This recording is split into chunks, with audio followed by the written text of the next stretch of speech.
Hey guys, and welcome to today's Coffee and Christ. I hope you're doing well today. You know, I sat at the mechanic shop for like an hour and a half yesterday.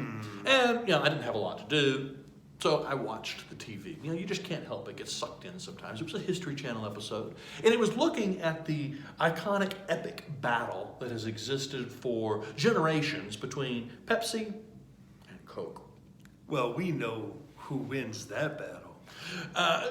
Unfortunately, that has not yet been decided. Nobody actually knows. We each have our own opinion, but there's no actual clear winner at the moment. As to sure? who is one. I'm quite confident because I think it's Coke, you think it's Pepsi. Yeah. Therefore, we're still in this great spiral.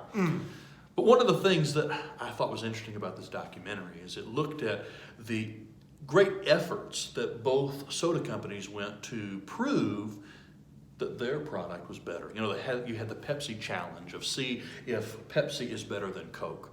And eventually Coke decided that Pepsi was infringing just a little bit too much on their profits, and so they launched New Coke. Now, I wasn't alive at that point in time. See, now that hurts. I'm sorry.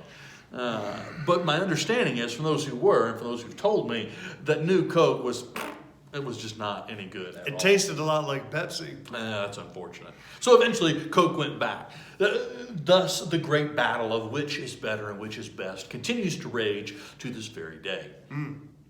Yeah. As humans, we want to find that which is better, that which is more. We want to get the most. We want to get the most bang for our buck. We're constantly on the lookout for what is better. The Bible talks a lot in terms of what is better. In fact, explores a lot of what is better, whether it be priorities or a whole host of other things.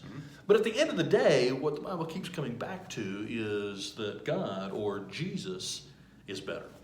That ultimately, regardless of what we try and fill our lives with, that Jesus is better. And one of the instances where we see this highlighted is in the turning of water to wine found in John chapter 2. Jesus is there at a wedding and is asked to help because they are out of wine. And finding some water jars, which we're told these water jars were set aside for the rites of purification. It's an important point. Turns the water within those jars into wine. Well, the fact that these water jars were set aside for purification indicates or references the Old Testament, references the old way of doing things. And at the end of that account, the bridegroom says, wow, you've saved the best wine for last, communicating that what Jesus was bringing onto the scene, the new covenant, that Christianity would be better. He always makes things better. Definitely, absolutely.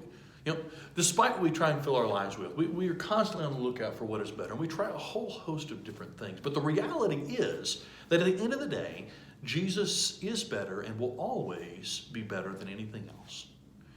Psalm chapter 34 and verse 8 says, taste and see that the Lord is good. Jesus is better. If you haven't tried him yet, try Jesus. And if you do, thank the Lord you have and rejoice that you have found what is better. Amen. May the Lord bless you and keep you. May his face shine upon you and give you strength.